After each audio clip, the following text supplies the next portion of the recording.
Hello everyone and welcome back to Clover Knows Pets. I'm Clover and today we're going to be redoing the Egyptian spiny mouse enclosure. Hey Stick. Basically what happened is I accidentally left a blue rubber glove right on top of the setup. They started chewing on it and did this. And although I could have just cleaned that up, I did notice that the setup in general is just very chaotic right now. I figured it is due for a redo. I'm also working out a few different kinks in their care since I am working on coming up with an actual care guide for them since there's currently nothing available. So yeah, I will be experimenting around. Anyways, let's get started.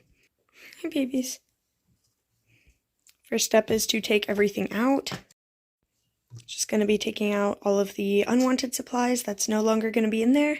And then I'll take out the supplies that's actually going to be in the new setup, whilst also making sure that there are no spinies in here. Now that I've got the majority of stuff removed, I'm going to set them in a carrier of their own. That way they don't get stressed when all of their supplies is removed.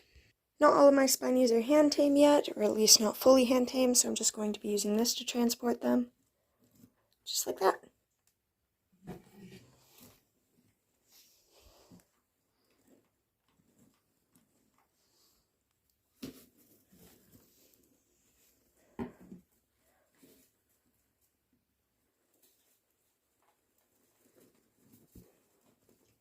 There we go. Now that they are all in the carrier, I can remove the rest of the supplies. Alright, now that I've gotten everything out, I just sifted through the sand, took off the top layer, added a new layer, and then tried to take out any of the larger pieces of stuff and all of the blue glove. For the bedding side, this is where they sleep and where they poop and that sort of thing. And so this is the area that has most of their scent, and so it wouldn't make sense to remove it all, as that would very much stress them out because all of their scent would be gone. So instead, I'm just going to go around and pick up the really gross stuff like this. That is just covered in pee. There we go. Now that that side's all clean, and so is this one, it's time to move on. I also took out these hammocks to get washed because they are just disgustingly dirty, so yeah. Anyways, time to put everything back, time to decide the setup, and yeah, this is my favorite part, so let's get started. First thing I'm going to add is the wheel. This is a 8-inch wheel. Where do I put this? Could do it that way, maybe. I think I'll do it over here again. Just going to dig out the area. Add back the wheel. And then put back all of the sand so that the bottom is covered. Don't mind the screaming parrot in the background. There we go. I also created a slope. There's no real benefit to this, but slopes do help to bring dimension, and I'm a terrarium artist, so yeah. Sort of just bothers me with this sort of setup because I can't make it live plants, but yeah. Anyways, moving on. Now I'm just going to add in all of the cork and stuff. I put this piece here just so that the wheel is a little more secluded. I don't know why, it just seemed right. And yeah. Alright, there we go. I've got the main sort of idea set up. With this design, I tried to add more climbing opportunities. Things for them to balance on and climb around on. And I'm also going to try and provide more foraging opportunities because they are very smart rodents. And although there's no IQ tests that have been done on them, I would guess that they are by far smarter than rats, and if you don't already know, rats are very smart. So I am trying to see just how smart they are by adding foraging toys. This one's for parrots, but it should work anyways. This one's going to go back there on this little mat spot I have set up. I've got this one here. I put a treat in this bottom bit, then cover it up, and I can also put a treat in the wicker ball. Then when it hangs, it sits like this, and then they have to work to get the stuff out. I had this in there before and they figured it out pretty quickly, which is why I added the wicker ball. Hopefully that helps to make it a little harder.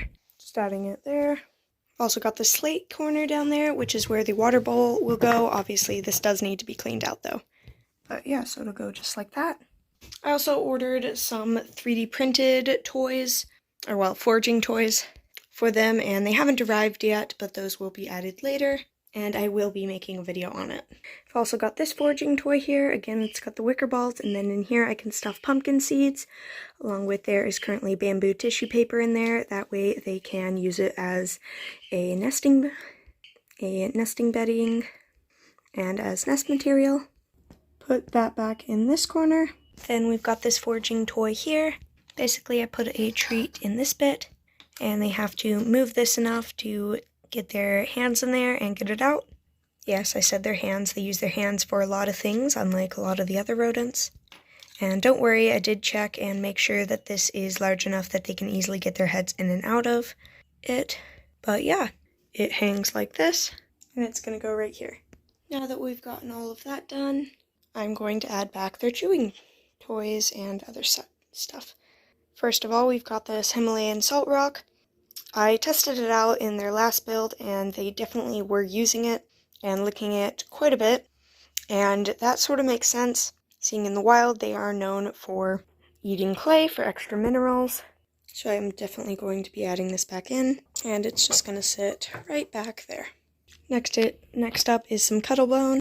I'm adding this for the same reason, for minerals and calcium, because in the wild they do eat both bone marrow and actually bone. And although cuttlebone isn't actually a bone, it's just what cuttlefish use to float. I'm still going to be adding some because I set it in for less than 5 minutes and they were already chewing on it. So yeah. Also, just a quick tip, I actually do not recommend using cuttlebone. I was gifted this stuff, but cuttlebone is quite actually a cruel product because it is coming from cuttlefish. Cuttlefish are closely related to octopi and are just as smart. And these are a big part of their body, and it cannot be harvested without killing the animal themselves. And so basically what's happening is they are, I know this is very dark, but they are mass murdering animals that have the brain capacity of a 4-year-old human child. So that's basically like killing a bunch of 4-year-olds. So yeah, I do not agree with this. I was gifted it by someone who did not know, so yeah. Anyways, on a less dark note, let's set it in. Putting one there. Looks so wrong and unnatural, but who cares? And I'm going to put another right in here. Next up is some bark toys. Now, normally animals use these to actually chew on and eat the bark. Oh my god, can't talk, eat the wood, but just like Flower the bunny here, the Egyptian spiny mice are actually only here for the bark. As you can see here, they've eaten all of that bit off of this piece of oak wood. And although, yes, they do have a lot of bark to eat off, most of this is maple wood, and they tend to not like maple wood. I don't really know why, but they just don't eat it. So instead, we've got some apple wood, and willow wood, and oak wood, and then some birch wood, and some more cork. Yes, I know they have a lot of it. Then finally, we've got some extra toys here. Now, these don't really serve any specific purpose, but they do like to carry this sort of thing around and hide it. And so I added in anyways. And then we are finally done. I added treats into all of the foraging toys, and then cleaned out their water bowl and added water. So the setup is finally finished. I think the setup turned out a lot better than my previous ones, and I think they will really like it. So without further ado, let's add them back in.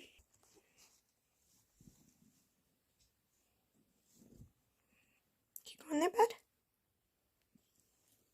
Spiny 1.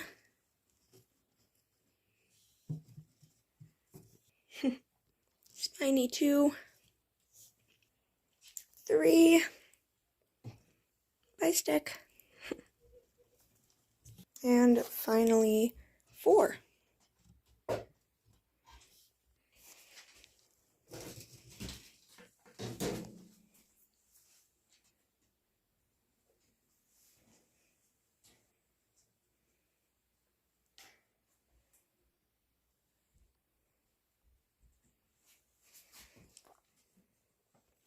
Oh.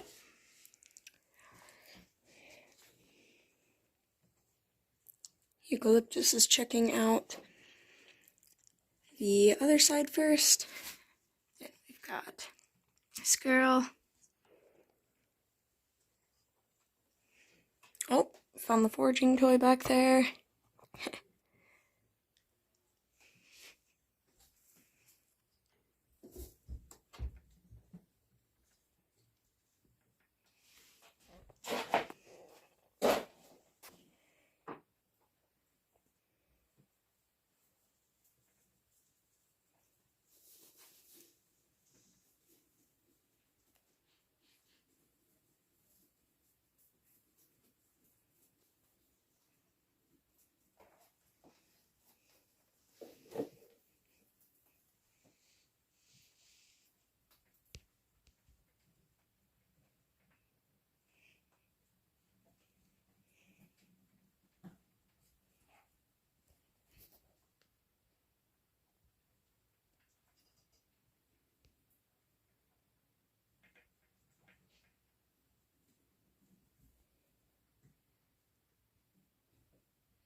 So yeah, I think they enjoyed it. Thanks for watching, and I'll see you next time. Like and subscribe if you want to see more content on the spinies and their care. Thanks for watching.